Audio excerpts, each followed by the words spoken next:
Welcome to the Workology podcast, where we discuss the science and art of the workplace, gain powerful insights, resources, and perspectives on the industries of human resources and recruiting. Join your host, Jessica Miller-Merrill, chief blogger at bloggingforjobs.com, for an in-depth and no-holds-barred look into the future of our most powerful business asset, the employee.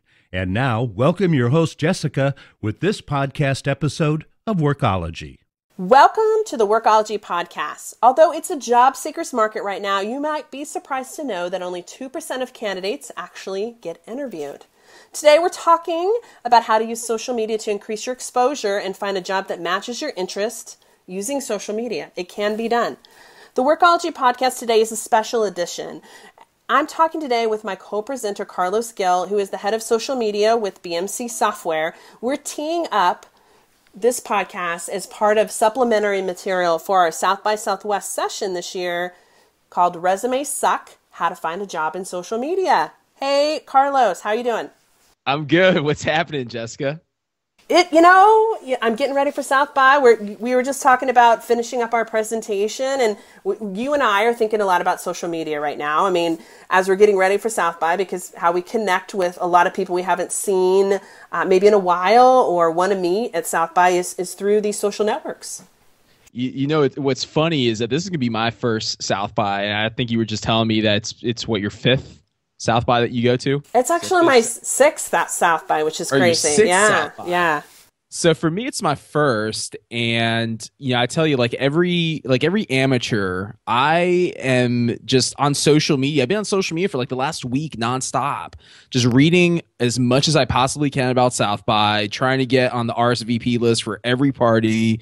And I'm not even on the plane on my way to Austin yet. I can only imagine once I get there how nuts it's going to be between taking selfies and tweeting and Snapchatting. There is not a lot of sleep happening at South by Southwest this week, although you have to be on your game, especially when likely 50% of those in attendance are actively looking for a job this year. Yeah, absolutely. We present Sunday morning, so you know what that means. Saturday night, we're going to be in very early. It's not going to be a late night. I have a facial mask I wear when that moment arises, maybe that I stayed out a little too late, which I'm sure will happen at South by, that helps keep me like refreshed and not looking like I stayed out too late the night before. That's actually a really good strategy. I think I might have to get one of those masks myself. But Jessica, you brought up an interesting statistic. 50% of professionals or attendees that go to South by are looking for work. And, we were actually talking about this on the pre-show before we jumped on. I go to a lot of conferences like you do, and you're in the HR space. I'm in the marketing space. I can't tell you over the last just year alone how many people I met a year ago that today are in new jobs. And it's so many of these brand marketing conferences that I go to. It seems like a lot of people go for the networking aspect because their objective essentially is, how do I get myself out of the job that I'm in, and how do I get myself into a cooler, more kick-ass job? Isn't that the dream of everybody? Like moving up the chain, new challenges, new opportunities, more money at the same time, and a good cultural fit. Like those are the things that are really important for us as employees and also for hiring managers. Like we want to place the right people, hiring managers and recruiters, in those roles because we don't want them to job hop in 12 months or 18 months to something else. Yeah, culture is really interesting. Actually, I was having this conversation with a colleague earlier today, and it seems like a lot of employers nowadays are hiring more for culture fit than they are necessarily for experience or qualifications. Would you say from an HR and from a recruitment standpoint that's accurate? Unless it's something really technical, like an engineer or a programmer or one of the STEM functions, yes, you're looking at culture. You want somebody who's enthusiastic, who's excited, who's focused, who's willing to learn and wants to come to work and grow. Those are really important characteristics. And I will tell you that one way employers look to find out more about those things is a job seeker's or a candidate's social media profiles. It's a great treasure trove of information, both good and bad, about candidates that they don't often think that employers might be taking a peek at during the hiring process. Interesting, interesting. Well, I know you have a whole slew of questions for us to go, and this is your podcast, so don't want to derail it by any means. No, this has been good so far. Okay, let's talk a little bit about you. So walk us through a little bit about your background. So how did you get here? Yeah, absolutely. So it's a good question. Well, my background before I got into social media was actually in financial services and banking. I started my career with Citigroup at a really young age. I was in South Florida at the time, and I wanted to be a banker. My objective, my calling, if you will, was to essentially work in banking and be a C-level executive by the time I was 30. And I had these just outlandish and crazy dreams that I was going to grow up the corporate ladder and essentially retire from working in the banking industry.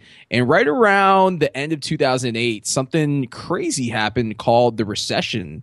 And like a lot of other Americans out there, I was out of a job. I was laid off. I was working with AIG at the time. And the day that I lost my job, which is November 5th, 2008, I still remember it very, very clearly, like it was yesterday. Same day that I lost my job was the day that I turned to LinkedIn. And back then, LinkedIn was this newer social network. This whole concept of using social media for personal branding and networking and looking for a job was still relatively new back then. And realizing that I was not going to find a job in banking anytime soon because of the recession, because of where the economy was, I decided to start up my own business. And I decided to actually enter your arena, Jessica, which is the HR and recruiting space. Mind you, I did not have a recruiting background, but I decided to start up Jobs Direct USA. And really not knowing much how the ins and outs worked of recruiting, I decided, if I could use social media as a platform to help bridge together job seekers and recruiters, that I'm going to give it a shot. And in doing so, it really helped me rebrand myself as a professional. I ran my own company for almost 4 years. I worked with a lot of HR professionals in social recruiting and helping them really use social media to find candidates, which led me ultimately down a new career path, which is what I do today, which is working in brand marketing and corporate social media. So in a nutshell, that's what I've done over the last 8 years. It's been a combination of using social media, not only to rebrand myself, but to build relationships, help people find jobs. And now today, help the brands that I work for connect with consumers and with potential buyers utilizing these tools. Well, I love the presentation that we're doing, and I love that we're doing it together because we have sort of this yin and a yang experience in that my background is in human resources and recruiting. For those who don't listen to the podcast, maybe found out about this particular episode through social media or in promotion for our session for South by Southwest. I have a human resources and recruiting background, started using social media or what I consider social media in 2001. I started using dating websites to source candidates. And I would just send them a quick note, like an in-mail, that would say, hey, interested in an opportunity with my company, I'm hiring, you look like you might be the right fit. And I made some hires that way. So my interest in social really grew through a lot of creativity and experimentation. I was not necessarily breaking the rules, but it certainly wasn't something that a lot of people were doing, which definitely made it kind of fun and exciting. And then in 2008, I started my own blog, 2007, I started my own blog for job seekers at the time. And now we're more focused on human resources and workplace topics. But that's how blogging for jobs happened. And my career from corporate HR and recruiting started and then ended, and I went on my own. And now I do consulting with companies on the topics of HR and recruiting with a lot of social media baked in, since my blog is really founded on those kind of things. So I'm excited for us to talk about the two different perspectives we have, because I think that they're different, but also the same and kind of opposing. So it'll be a fun presentation for sure. I love the opposing comment. And I say that I'm actually chuckling here because there's kind of like this like stigma that's been built around the job seeker and the recruiter almost kind of being like enemies to a degree. But at the same time, I will say this as someone who's had to look for work several times just in the last couple of years alone and has leveraged social media to build relationships with the recruiters over the last 8. Recruiters are your best friend. I look at the role of the recruiter when you're a job seeker. I look at the role of the recruiter as like, this is the person that ultimately is going to get you in the door. And this is the person that, if you build the right relationship with them, is potentially going to make or break you in terms of where you kind of fit in the hierarchy of the hiring process. So, like I said, I laugh because our roles are completely different, but there's also this just amazing synergy that has to happen between both of them in order for you to place the candidate or for the candidate to get hired.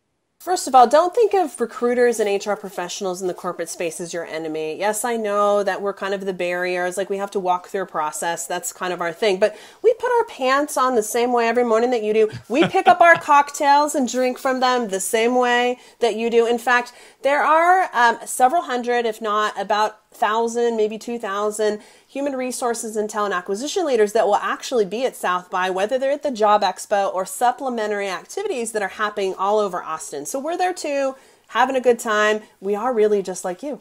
Yes, you are. We like to drink and like to have a good time. And incidentally, we also love social media. That's one of my favorite things to talk about. And for many recruiters, it's their go-to platform to be able to search for candidates. Well, let's talk a little bit. I want to kind of set the stage and maybe talk a little bit about how we met, because we actually haven't met yet, have we? Like in real life. Yeah, no, we haven't actually met physically in real life. I'm looking forward to us meeting in Austin. That's one of the cool things about social media is you can essentially meet, quote unquote, with people from all over the world. And one of the things I like to do personally when I'm in different cities is actually meet in person, because I think there's only so much a social media is going to do for you. It's a great icebreaker. It's a great way to start a relationship. But ultimately, I think when you meet someone in person, when you can give them a hug, we can shake their hand, it kind of takes a relationship to a whole nother level. But I've known you, Jessica, for quite some time now through social, being in that HR space. When I was running Jobs Direct USA, and I got to say, you're someone, real talk, that I've looked up to for a very long time. So for me to be able to share the stage with you at South by, for us to hang out, meet in person, is something that I'm really excited and looking forward to. Well, I am just really excited to hear your perspective. You have worked for some very big brands, LinkedIn, BMC, some really impressive companies that you've helped drive like social media and brand strategy campaigns. So I think that it is, I know, and I don't think I know, that it's going to be a really great session. So let's get to maybe talking a little bit more about our presentation itself. Yeah, absolutely. So resumes suck. What a great way for us to go ahead and kick off a session with a name of Resume Sucks, seven ways to find a job in social media. Resumes do suck. They are. I mean, I really think like it's a barrier. The application process is a barrier to really getting to know the candidate. If you would have looked at my background 8 years ago when I was in corporate America, just starting this blog, to where I am today, companies that I work with now and consult with would not have hired me, because your resume really doesn't dictate or really doesn't display all your experiences, qualifications, and attributes. So that's why they suck. Yeah, my thing is this, a resume, as you know, is just a piece of paper, or if you're looking at it on the computer, it's just text. Like, what does that really tell in terms of a story of someone? Like, yes, you can start chronologically looking at someone's education, what they've done, but let's face it, and I'm sure this is something that you can validate and something that we have in our presentation. Average recruiter takes 6 seconds or less to look at a candidate's resume. So when you really think about how much should you value that piece of paper, should you be applying your time into having the best looking, most polished resume, or should you be investing more time into using social media to identify the recruiters who ultimately are who you want to get in with? So that's my perspective is just like anything else in business. Time is money, and as a candidate, especially a job seeker, assuming that you're out of work and you're not getting paid, you need to value your time. You need to apply your time into activities that are going to yield you the best results and the highest ROI. Investing that time in just sending out resumes or making sure you have the best looking resume, in my opinion, is not the best way of using your time. And I got to be honest with you, Jessica, if I had to look for work today, right now, I would probably ditch having a resume altogether, and I would rely solely on using LinkedIn in lieu of a traditional paper resume. Your social profiles are your new resume is what my belief is. And it's definitely a way to allow recruiters and hiring managers to take a look into more of who you are, whether it's through your Instagram photos, some tweets, maybe some articles over on LinkedIn Publisher, your blog, wherever, Medium, but also your LinkedIn profile too. I mean, there's a lot of ways to showcase your personality and who you are. Also, I don't want to forget video either, because you've done a really good job, in my mind, of really telling the story about Carlos when you were actively looking through work through your videos on YouTube, which I think is a very creative way to make an impression with recruiters and hiring managers. Yeah, you know, the name of the game here is how are you going to stand out? Let's face it, when you're looking for work, you are competing with a lot of candidates. And if you start looking at things like education, experience, you can go on, and it could honestly drive you crazy as a candidate. And it's not really good for morale when you start looking at, oh, maybe I'm not the ideal person that they're looking for because of X.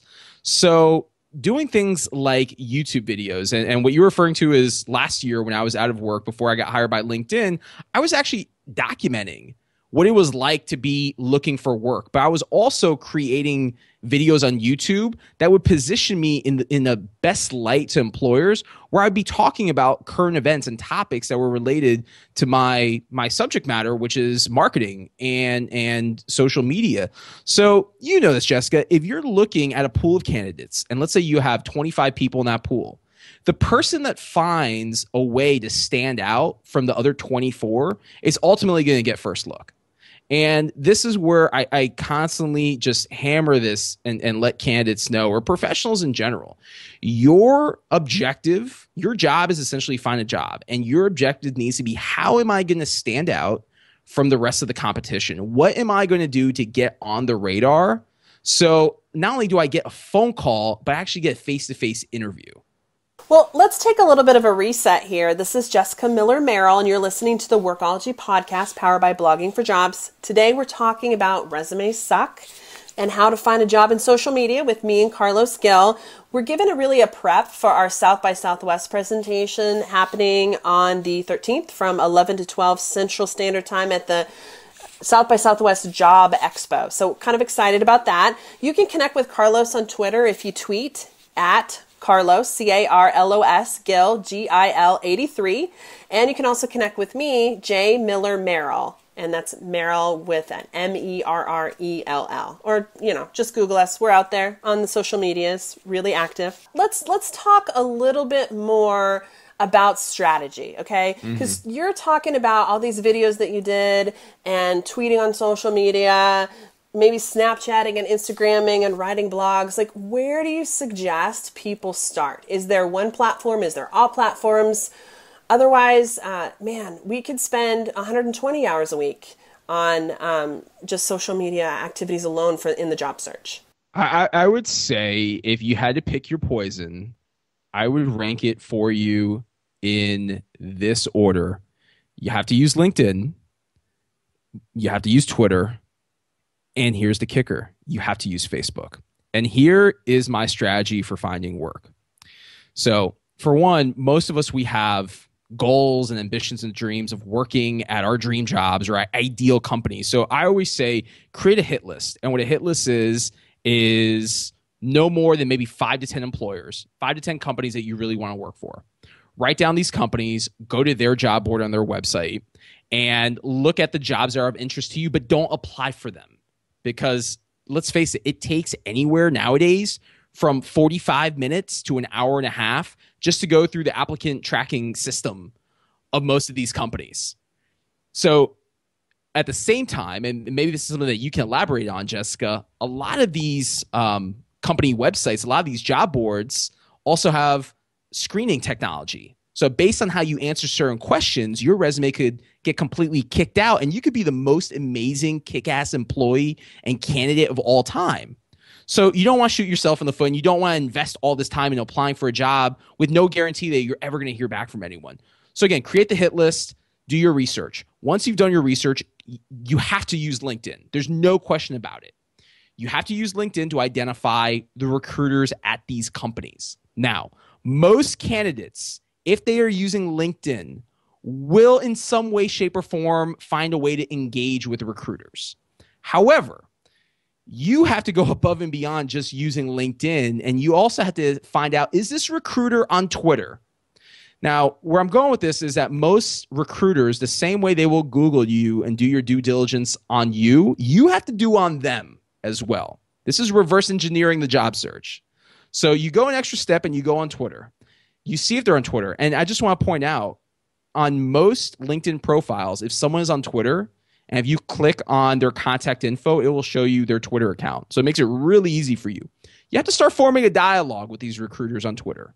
You have to start participating in some of the chats that they're in, which is going to feel uncomfortable to some. It's going to feel like you're stalking them. But it's not. It's just a part of the game. It's a part of the process. So most candidates will go on LinkedIn and they'll stop at LinkedIn. The good candidates will go to Twitter and they'll stop at Twitter. The all-star candidates that are looking to really stand out, not only are they going to build a relationship on these mediums, but then they'll go to a medium like Facebook and they'll find a way. How can I get into their inbox or their timeline on Facebook? Because let's face it, most recruiters are on Facebook. Most recruiters are using it like you do, Jessica, to engage with other recruiters and HR professionals, but most of them are not on there to engage with candidates. So again, keeping in mind that this is a game and this is a strategy of how do I stand out, you have to have a multi-channel strategy. There is no silver bullet. There is no way that, in my opinion, and at least from experience, that you can just use one social network. You shouldn't be using just one social network. I think you're right on with LinkedIn being a place to start. It is the gateway drug of social media. It is the recruiters and HR person's tool of choice when it comes to social, because it's very black and white. It's very, or it used to be. It's becoming less. There's more selfies and other random personal things about people's life creeping in, which is to huge annoyance, let me just say, to many HR and recruiting professionals out there. However, LinkedIn is the place that you go. I would say if you're on Chrome, download the Email Hunter Chrome extension so you can try to find their email address. Or just simply Google them and say Carlos Gill Twitter, Jessica Merrill Twitter.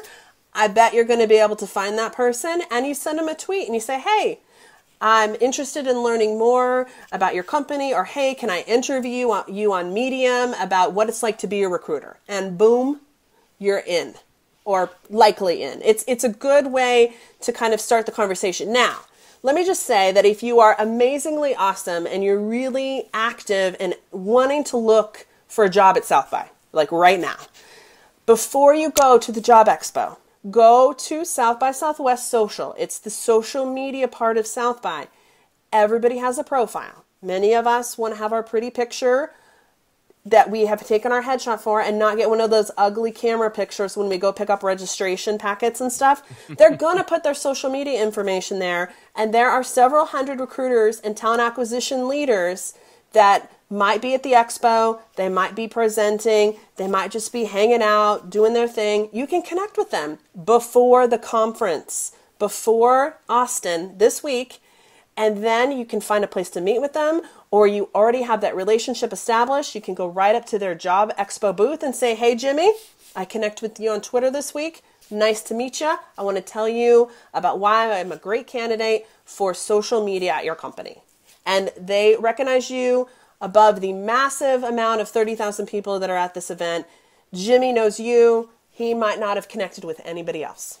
Yeah, it goes back to what I said before. Finding a job is the job. You have to do your due diligence. You have to do your research. You can't be passive. Let's face it. There are people that are already implementing these tactics, if not better tactics. And it's just, how bad do you want to get the job? And I will say this. There is a big gray area between being persistent and being annoying. So you don't want to be one of these prospective candidates. You don't want to be a job seeker that will be emailing someone and then sending them a message on Twitter or sending them a message on LinkedIn, sending them a message on Facebook.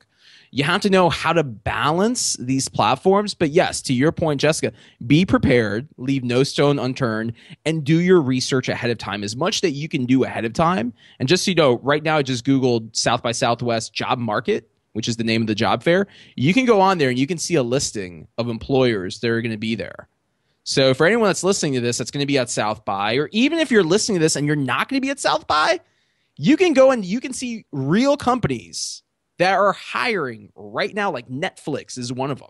There's a lot of Netflix fans out there, Comcast. So many employers right now are hiring. So if they don't necessarily have a job opening that they're going to be talking with candidates about at South by, you can still use this as a hit list to then connect with the recruiters and see if maybe you're hiring for a role in your neighborhood. So think about this. You are maybe a woman in tech, and maybe you can't make it to South by, but you're listening to this podcast because you were intrigued. Here's what I would do. South by Southwest has secondary hashtags for each session. This stuff is public information, whether you're registered or not, as a member or as an attendee of the South by Southwest conference. Look for those secondary hashtags on the individual sessions. We have to submit those as speakers. Then you can search for them. And then even if you're not at the conference, you can still connect with Susie Q or Shannon, who is presenting at South by Southwest and is the head of diversity and inclusion for whatever tech company that's on that top 5 list that Carlos talked about that's on yours. Connect with all those people who are tweeting. Guarantee you there's other TA leaders, talent acquisition, recruiters, diversity people that are in there. Now you have a list of people to connect with, to follow up, that is much smaller than the 30,000 people that are at South by, but it's a very specific, targeted list to start to build those relationships. So don't just think that even if you're not at South by, maybe you're not attending our session because you can't make it to Austin, no worries. Get on the secondary hashtag, build those relationships, and then meet up with them later on the social medias. Yeah, I'll tell you, I saw, for those that are there in person, when I was running my company, Jobs Direct USA, for 3 years, I went around the country hosting job fairs, and I saw some folks work the room just, probably better than most people, in which they would just strike a conversation naturally. They wouldn't come across as desperate. They would make sure that they walked away with the business card of the recruiter, and they would just follow up. And that's the key. You mentioned before, follow-up. Follow-up is a major key to success in this whole process. Because I guarantee you these recruiters are going to meet so many people throughout the course of the day, and they're going to be hit up from all different directions that they're probably going to not know who you are unless you take the time and follow up with them. Okay, we're heading up on 30 minutes, so I want to close it out. Leave us with maybe a social media tip that we might not have thought of when it comes to the job search. I'm putting you under the gun here. We'll see. I know you're not going to let me down. That's a really good question there. I would say a really good social media tip. You know what? I'm going to go with this one. A lot of recruiters use Twitter chats, and I think you can appreciate this one. A lot of recruiters use Twitter chats for their industry. Make sure that you are inserting yourself into the spaces where they are. The job of a recruiter is essentially to find not only you, but to find the best candidates possible, make their job easier. And if you're the best candidate possible, go find them. So maybe you can name a couple of them, Jessica. I'm going to throw it back on you. But find some of the more engaged Twitter chats out there. Find on Facebook some of the different HR or SHRM groups. On LinkedIn, same thing. By doing this, it's going to put you in the company of these recruiters. And by being in the company of the recruiters, it's going to put you several steps ahead of other job seekers out there. So recommended Twitter chats, hashtag work trends, hashtag job hunt chat, hashtag OM chat, which stands for open mic chat, hashtag EB chat, which also stands for employment branding, which, we're talking about social media, we're talking about branding. There is a whole new area of human resources and recruiting that is just getting started, and it's all in marketing and branding for recruiters to be able to best reach and engage and build those brand relationships with job candidates, whether you're active or passive. It's very fascinating right now. So totally emerging. As far as my tip, okay, so this isn't like a tip that's going to say, wow, this has really changed my life, but get a good headshot, get a nice photo, get something that looks professional, not just a picture of you at the beach or you from 10 years ago. Go get your makeup done or your hair done, feel pretty, handsome, whatever. Get a nice picture. You don't necessarily have to pay for it. Have your significant other get some good lighting and just take a picture with a real camera and then use that. And then try to update it, every 12 months or so that it really reflects you. That's good advice. All right. So we need you, we want you to come to our session on Sunday at South by Southwest. What ballroom is? Where's the Job Market Expo? It is going to be, I know it's level 1. Tell people that you're looking for jobs, and I'm sure somebody who looks friendly at South by, hope maybe they'll share their beer with you or their sandwich. They will direct you in the right place. But I think it's Trade Show Hall 1. Yeah, so it's the job market stage at the Austin Convention Center. I'm drawing a blank right now. I believe it is in Trade Show or Hall 1. Awesome. And we are presenting between 11 to 12.